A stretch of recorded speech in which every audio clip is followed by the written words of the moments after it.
daerah kepala daerah lain kayaknya mau ngikutin nih kebijakan Deddy Mulyadi yang populer tapi tidak populis ini menurut saya ya.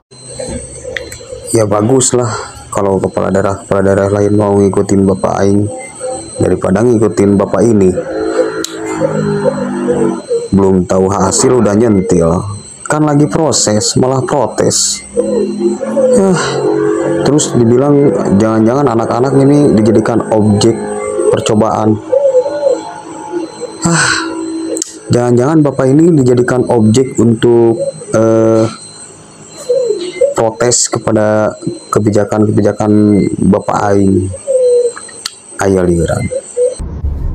Musrenbang, forum yang sakral, diundang.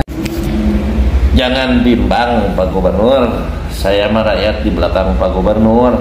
Sok we lah nya, saya setuju sama yang namanya pengetatan anggaran, bukan pengetatan, efisiensi anggaran. Harus tepat guna efisiensi anggaran itu ke rakyat, bermanfaat buat rakyat ya, bukan bermanfaat untuk golongan Pak Gubernur.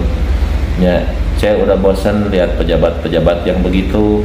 Ning baretoge Pak Gubernur ketemu nih gubernur yang di Jakarta itu ribut sama DPRD karena DPRD mau pengen pakai anggaran yang itu paruguh sampai dituliskin kan pemahaman nenek lu katanya Pak. Nah, coba lah rakyat mah di belakang Pak Gubernur Pak nya sing jongjon lawan Pak nya.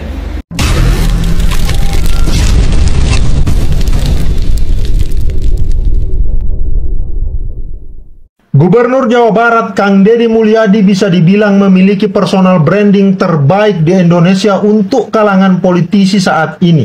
Bukan karena jargon kosong atau pencitraan murahan, tapi karena kemampuannya merangkai narasi dan gestur kemanusiaan yang begitu kuat dalam setiap konten yang ia hadirkan ke ruang digital. Kontennya tidak hanya memikat, tapi menghipnotis dengan gaya khas, sederhana, bersahabat dengan rakyat kecil, cepat tanggap dan tetap tegas.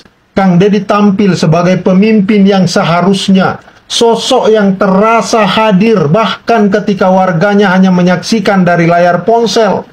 Tidak berlebihan jika hari ini banyak publik berucap, seharusnya kepala daerah itu seperti ini. Dalam konteks krisis kepercayaan terhadap institusi politik, Kang Deddy muncul sebagai anomali yang menyegarkan. Bahkan, keberhasilan personal branding Kang Deddy ini berdampak bagi kepala daerah yang lain. Lihat saja kolom komentar di unggahan Gubernur Jawa Timur Hovifah Indar Parawansa, atau kepala daerah yang mencoba membangun komunikasi publik melalui media sosial. Hampir selalu ada komentar pembanding. Coba lihat Kang Deddy tuh, gak kayak Kang Deddy yang langsung turun ke rakyat dan sejenisnya. Ini tentu jadi tekanan tersendiri bagi pejabat publik lain, sekaligus membuktikan bahwa Kang Deddy kini menjadi barometer kepala daerah yang diidamkan publik.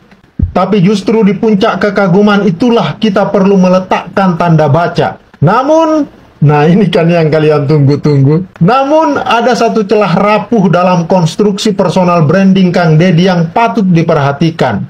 Bahkan oleh dia sendiri jika ingin mempertahankan kepercayaan publik dalam jangka panjang, yaitu respon para pendukung militannya yang sangat reaktif terhadap kritik. Pendidikan bela negara di barak militer yang diusung Gubernur Jawa Barat, Deddy Mulyadi, dikritik tidak menyelesaikan masalah pendidikan anak-anak. Alih-alih menjadi solusi dari perbaikan karakter anak, program tersebut justru didesak oleh Federasi Serikat Guru Indonesia agar segera dihentikan. Selain mengkritisi pendidikan di barak militer bagi siswa, FSGI juga menolak rencana tentang pengiriman guru malas ke barak militer. FSGI menilai ini merupakan kebijakan instan yang tidak menyentuh akar masalahnya, hingga berpotensi tidak berdampak jangka panjang dalam perubahan perilaku, kata Sekjen FSGI Fahriza Marta Tanjung dalam keterangannya. Jadi, bagaimana tanggapan kalian? Tinggalkan komentarnya di bawah. KDM adalah orang yang dipersiapkan atau orang yang akan seperti, maksudnya langkah-langkahnya dan step-step yang dia lakukan itu seperti yang pernah dilakukan oleh Pak Jokowi. Apa maksudnya? Maksudnya adalah bahwa KDM melakukan hal-hal yang menurut para netizen ya, bukan, saya nggak bilangnya masyarakat umum, tapi menurut para netizen itu adalah sebuah pencitraan yang muatannya negatif. Artinya itu bukan aslinya Kang Deddy Mulyadi. Padahal menurut saya pribadi, pencitraan itu punya dua sisi yang berbeda. Bisa positif, bisa negatif. Positif kalau dia mencitrakan dirinya apa adanya, tidak dibuat-buat, tidak berlebihan atau lebay, tidak palsu, tidak hanya dengan tujuan untuk meraup simpatik, tidak dilakukan semata-mata untuk mencari viewers konten. Selama itu semua tidak dilakukan oleh siapapun termasuk beliau KDM, bahwa maka itu adalah pencitraan yang tergolong positif. Artinya dampaknya atau impact itu bagus. Jadi sebenarnya konten itu sifatnya netral, nggak ada yang pencitraan yang apa. Namanya konten pasti pencitraan. Siapapun, saya juga termasuk, kan kalian semua. Siapapun, kepentingannya apa? Itu namanya pencitraan, mencitrakan sesuatu. Ada yang mencitrakan dirinya, ada yang mencitrakan produknya.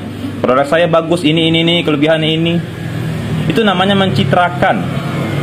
Yang kedua, FSGI menilai ini merupakan kebijakan instan tidak menyentuh akar masalahnya, sehingga berpotensi tidak berdampak jangka panjang dan perubahan perilaku, kata Sekjen FSGI Fahriza Tanjung. FSGI melihat program barak militer itu tidak disiapkan dengan matang, karena tidak adanya dokumen yang menjadi pedoman dalam pelaksanaan kegiatan itu, termasuk perencanaan, pembelajaran, dan penilaiannya. Dokumen yang beredar selama ini hanya berupa surat edaran gubernur terkait dengan pembangunan Gapura pendidikan di Jawa Barat melalui Gapura Pancawaluya.